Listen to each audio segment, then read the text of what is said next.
This is a crisis. This is no time for Donald Trump's record of hysterical xenophobia. Biden's son inked a $1 billion deal with a subsidiary of the Bank of China. China is going to eat our lunch? Come on, man. They're not bad folks. Since the outbreak, the Communist Party has been mobilizing overseas organizations to buy local supplies and send them to China. It is in our self-interest that China continue to prosper. What a beautiful history we wrote together. Banning all travel will not stop it. The president is right. The travel restriction on China, as every public health official we've talked to said, bought the country time. That was a very smart move right there. Hysterical xenophobia. Xenophobia. I complimented him on dealing with China. I'm not going nuts. Obama was a populist? Obama. Oh, you do know that an employee of Citigroup handed Obama a list of his cabinet before he got elected? After he got elected, do you know how many of the names on the list did not make it into his cabinet?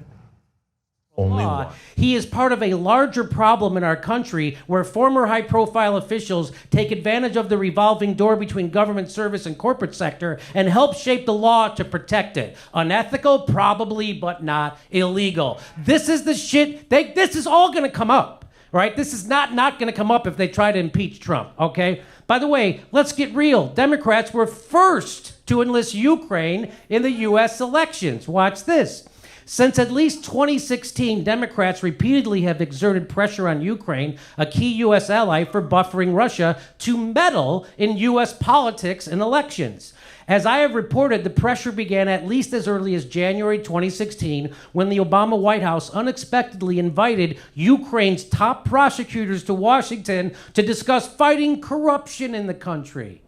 Really, the meeting promised as a training turned out to be more of a pretext for the Obama administration to pressure Ukraine's prosecutor to drop an investigation into the Burisma Holdings gas company that employed Hunter Biden and to look for new evidence in a then dormant criminal case against eventual Trump campaign chairman Paul Manafort. So Obama is pressuring Ukraine to not investigate Hunter Biden, but to investigate Manafort. The exact shit that they're accusing Trump of doing right fucking now.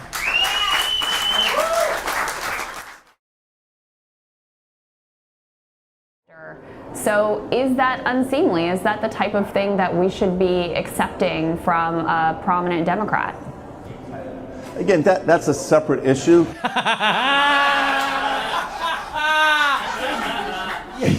The Democrats are more corrupt than Trump, for fuck's sake. It's unbelievable, right? And here, you want to know about Biden's kid in China? Watch this. Let's review the facts, shall we? Hunter accompanied his father on a 2013 trip to Beijing, catching a ride on Air Force Two. Days later, a private equity firm called BHR Equity Investments raised $1 billion, later $1.5 billion, in funding from the Chinese government.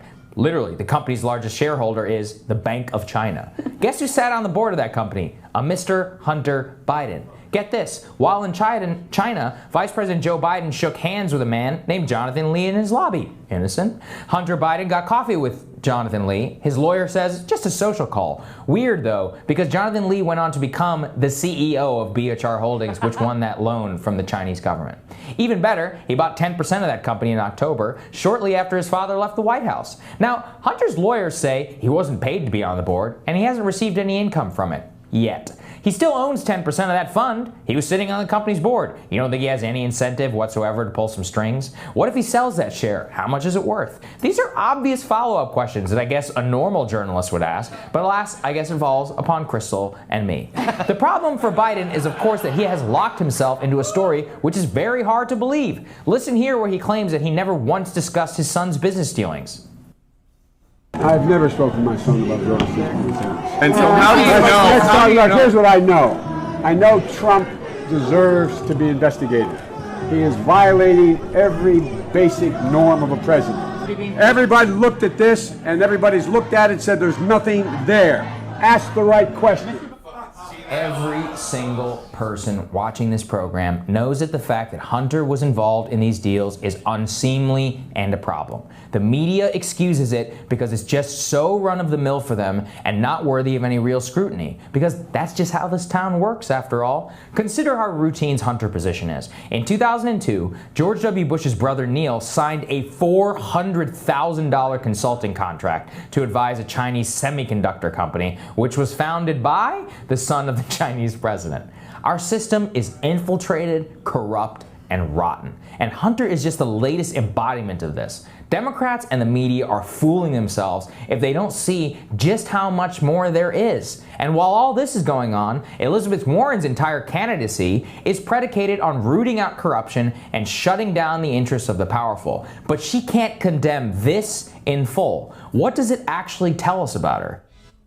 Well, here she is. Here she is. You saw this. Here she is. They asked her.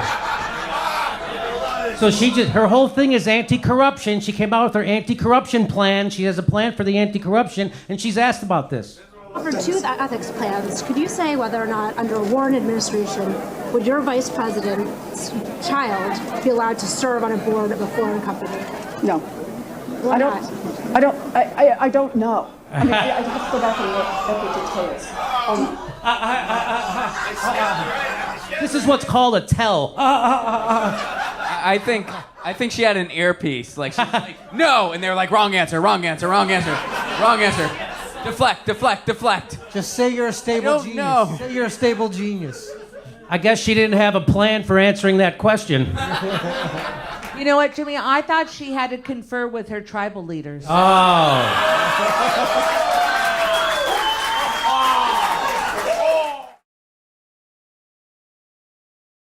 We can go all day. That's what they did in Haiti. How about boom, Nancy Pelosi's son, Paul Jr., went to Ukraine in 2017, was a board member of Viscoli, an executive at its related company, NRG Lab, which did energy business in Ukraine. And Nancy Pelosi appeared in a promotional video for the company. They're all fucking involved. They're all corrupt motherfuckers. Viscoli Holdings is now suspended in California. That's right. As of 2010, it listed two managers, David Strawn, Escondido, California, and Sergei Sorkin of Moscow, Russia, as their executives. And by the way, those two people weren't allowed to run that, so they had to shut that fund down. It was illegal what they were doing. All right. Oh, by the way, here's Joe Biden. So do you see it's never end? That's Nancy. It's everyone. It's all of them. And I'm sure when Chelsea Clinton got that job for $600,000 at NBC News, it was because she was such a good reporter. And now she sits on the board of Expedia. It's because she's a travel agent. What the fuck? All right, here we go. Joe Biden said, I will put the integrity of my whole career in public service to this nation up against President Trump's long record of lying, cheating, and stealing. Do you see how ridiculous this is? And here's what Aaron says. Your son got $50,000 gig with the Ukraine gas company months after you backed a coup there, and a lucrative deal in China after you flew him there on Air Force Two. I can't think of a worse person to try to challenge Trump on integrity.